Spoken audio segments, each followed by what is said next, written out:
The black void of space held nothing but death and silence. Floating pieces of what used to be homes drifted slowly through the darkness. New Haven Colony was gone, just like so many other human worlds before it. The hegemony had come with their massive ships and terrible weapons, turning a thriving planet into scattered debris in just a few hours. But hidden among the wreckage, something small beeped softly. An escape pod, barely bigger than a closet, tumbled end over end through the ruins. Its emergency power was almost gone, and inside, wrapped in thin silver blankets, a baby girl slept peacefully, unaware that everyone she might have known was dead. Thorn felt the pod before he saw it.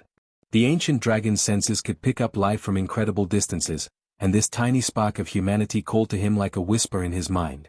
His massive form, easily the size of a small building, moved through space without any ship at all.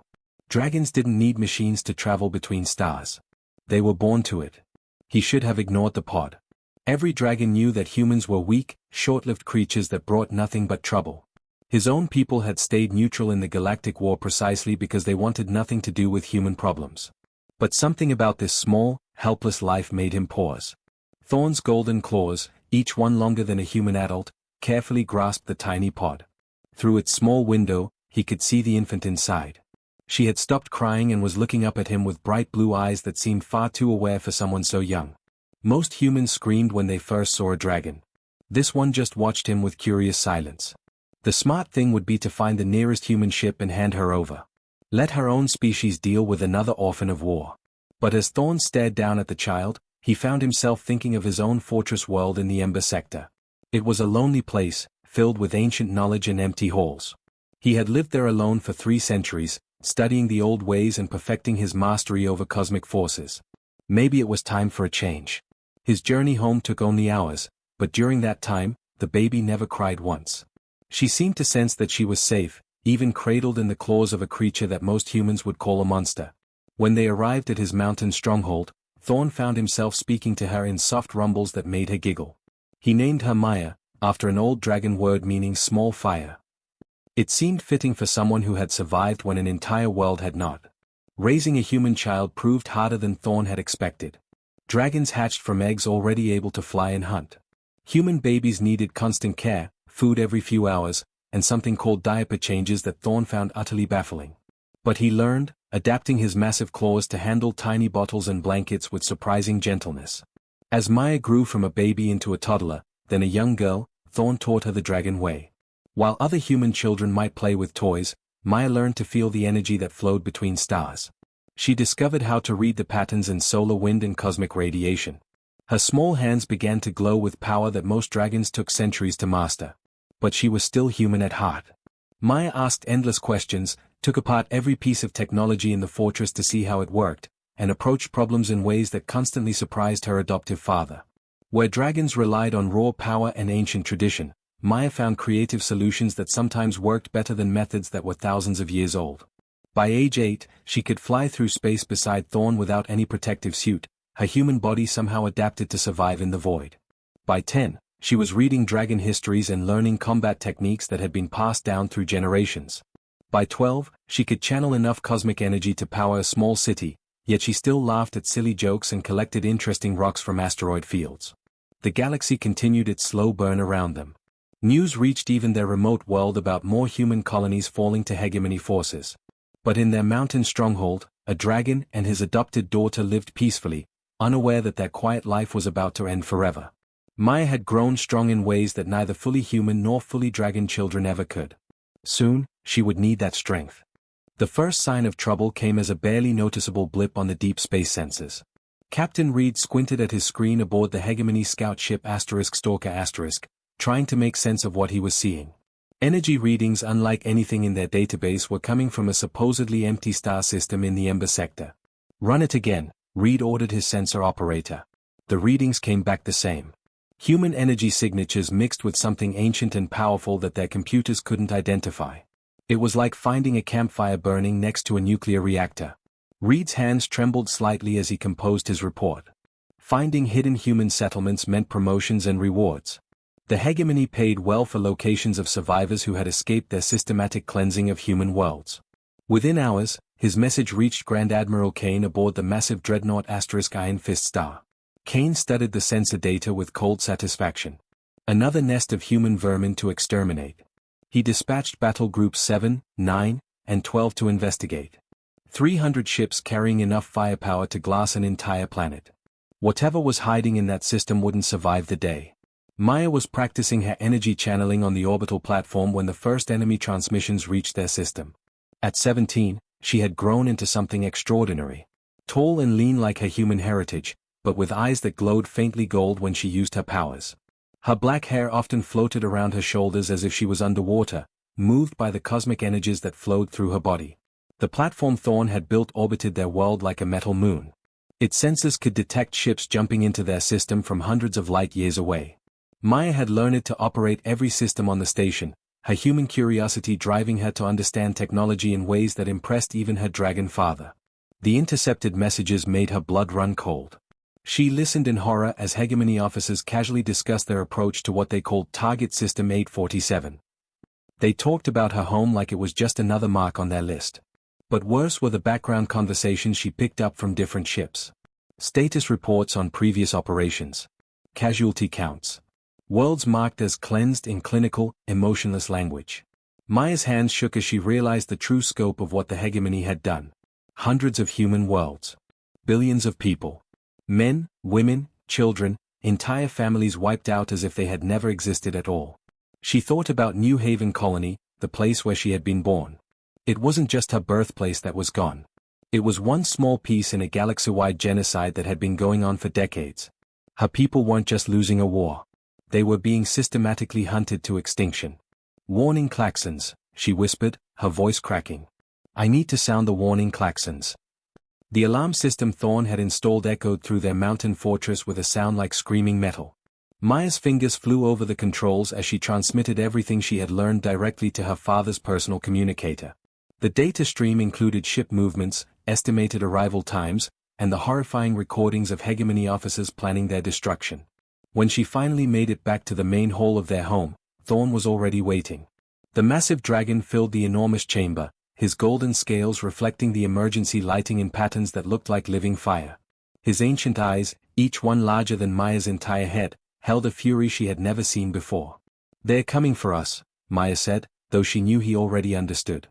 3 battle groups. Maybe 300 ships. They'll be here in 18 hours. Thorn's response was a low rumble that made the entire mountain shake. I know, little flame. I received your transmission. His voice carried the weight of centuries, but underneath Maya could hear something she had never heard from him before.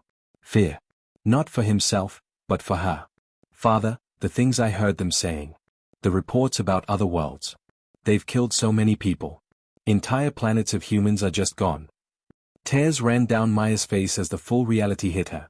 I'm not the only survivor because I'm lucky. I'm the only survivor because there's almost no one left to survive. The dragon's massive head lowered until his golden eyes were level with hers.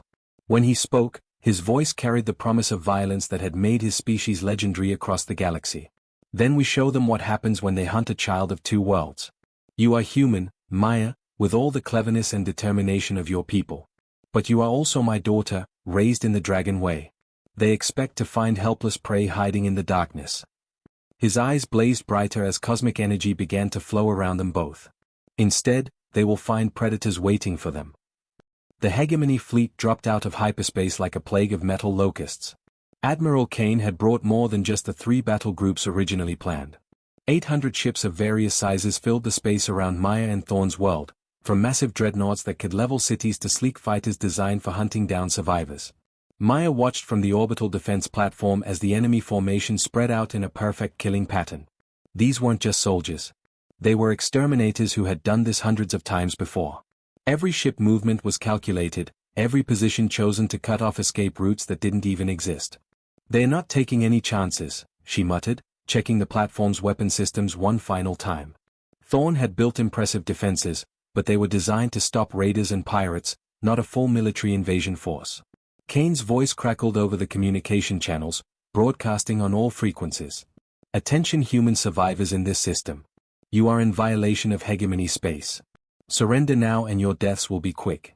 Resist, and we will make your final hours a lesson for any other vermin who think they can hide from us. Maya's response was to power up every weapon battery on the platform and target the Admiral's flagship. "Here's my surrender," she whispered, and opened fire. The first volley caught the hegemony fleet by surprise. Plasma cannons that hit with the force of small stars punched through their forward shields and sent 3 destroyers spinning into debris clouds.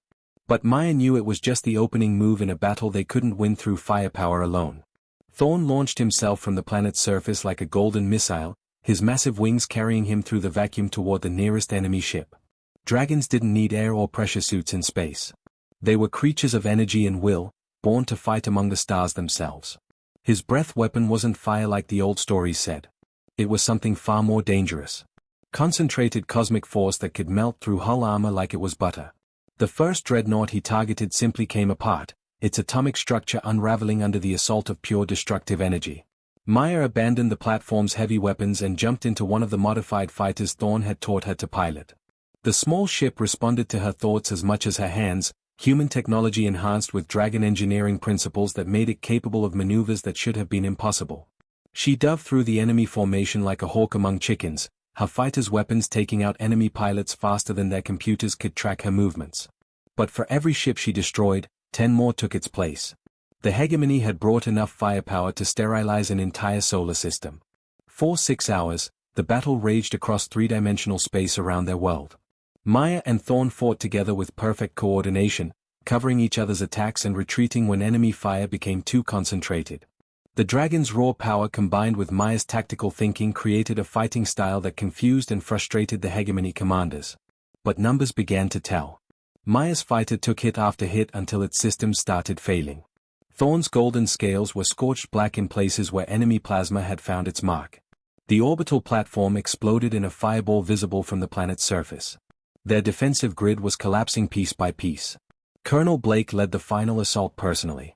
The hegemony's elite commandos were genetically modified super soldiers who could survive in space without suits and fight with weapons that channeled mental energy into physical force. They punched through the planet's atmosphere in armored pods and landed directly on the mountain where Maya and Thorn's fortress stood. Maya fought them hand to hand in the corridors of her home, her powers letting her move like lightning and strike with forces that cracked stone walls. But Blake's commandos kept coming, their enhanced bodies shrugging off damage that would have killed normal humans. When they breached the inner sanctum where Thorn waited, the ancient dragon knew their time was up. He could fight the commandos, maybe even win, but more ships were landing every minute. Soon there would be thousands of enemy soldiers, and Maya would be overwhelmed no matter how powerful she had become. "My daughter," Thorn said softly as laser fire echoed through the chamber. "You have been the greatest joy of my long life. Now let me give you the strength to survive what comes next." Before Maya could protest, Thorn placed one massive claw against her chest. Golden light flowed from the dragon into the girl, carrying with it centuries of accumulated power and knowledge. But it was more than just energy. It was his life force itself, everything that made him who he was. Maya screamed as the power hit her, but it wasn't pain. It was transformation. Human potential and draconic essence merged into something entirely new, something that had never existed in the galaxy before. Her scream shattered the mountain, sent shockwaves through the planet's crust, and reached into space itself to touch the minds of every living thing in the system. As Thorn's ancient light faded to nothing, Maya rose from the ruins as something far more dangerous than either human or dragon had ever been alone. The silence that followed Maya's transformation lasted exactly 3 seconds. Then reality itself seemed to crack around her like broken glass. Where once stood a 17-year-old girl, something far more dangerous had awakened. She looked the same on the outside, still recognizably human, but the air around her shimmered with energies that made hardened soldiers step backward in fear. Colonel Blake raised his weapon, the same plasma rifle that had cut through stone walls minutes earlier. The energy blast struck Maya directly in the chest and simply disappeared, absorbed into her skin like water into sand. She turned toward him with eyes that now glowed like twin stars, and Blake felt his courage evaporate. "You killed my father," Maya said, her voice carrying harmonics that shouldn't have been possible from a human throat.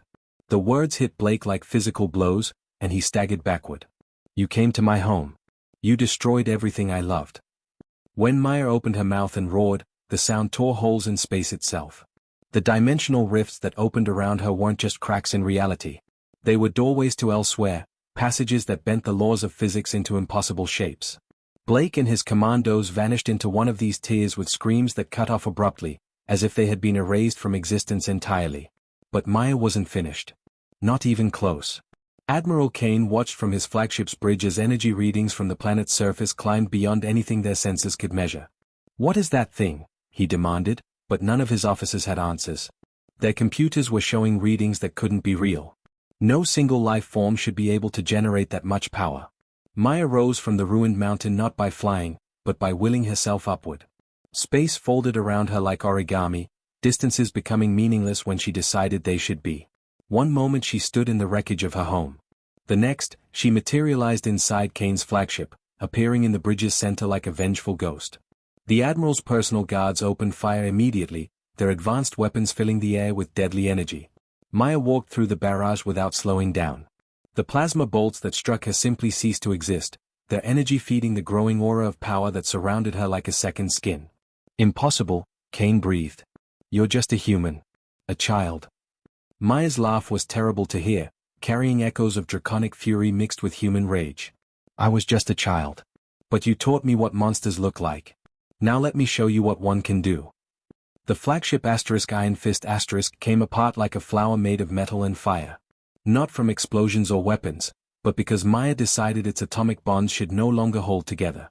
The massive dreadnought that had destroyed dozens of worlds simply unraveled into its component particles, taking Kane and his crew with it. But Maya was just getting started. What happened next broke every rule of space combat that had existed for thousands of years. Maya began appearing throughout the Hegemony fleet, moving through dimensional tiers that she opened with nothing more than focused will. Ships that thought themselves safe on the far edge of the battle formation suddenly found death materializing on their bridges. She didn't use weapons in any traditional sense. Maya had become a weapon herself, a force of nature wrapped in human form. Dreadnoughts crumpled like paper when she gestured at them. Fighter squadrons vanished into rifts that led to empty space between galaxies. Entire battle groups found their ships fused together into twisted sculptures of metal and despair. The Hegemony's perfect war machine, designed over centuries to crush any resistance, faced something completely outside their experience. Their soldiers were trained to fight desperate humans hiding in asteroid bases or primitive aliens with simple energy weapons. None of their protocols covered what to do when reality itself turned against them. General Brooks, Kane's second-in-command, tried to rally the surviving ships from his command carrier Domination Star. He had fought in 100 battles across 50 worlds, earning his rank through ruthless efficiency and tactical brilliance. But watching Maya tear through his fleet like a living storm, Brooks felt something he had never experienced before: absolute terror. "All ships, full retreat," he ordered, his voice cracking over the communication channels. "Abandon engagement and jump to hyperspace immediately." But Maya wasn't going to let them escape that easily. She had heard their casual discussions about genocide, their cold calculations about human extinction. These weren't just enemy soldiers. They were the architects of her people's destruction, and they would pay for every murdered world. She followed them through hyperspace itself, appearing in systems they thought were safe, hunting them across 3 different star sectors in the span of a single day. Ships that jumped away from the battle found her waiting for them when they dropped back into normal space, as if she had known where they were going before they did.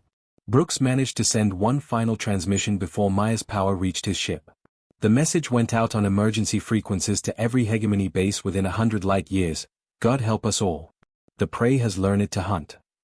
The Domination went silent forever, taking with it the last organized resistance from Kane's invasion force. In less than 24 hours, Maya had done what no human military had managed in decades of warfare. She had completely destroyed a Hegemony battle fleet, leaving nothing but debris and terror in her wake. But as the last enemy ship crumbled into cosmic dust, Maya felt something she hadn't expected.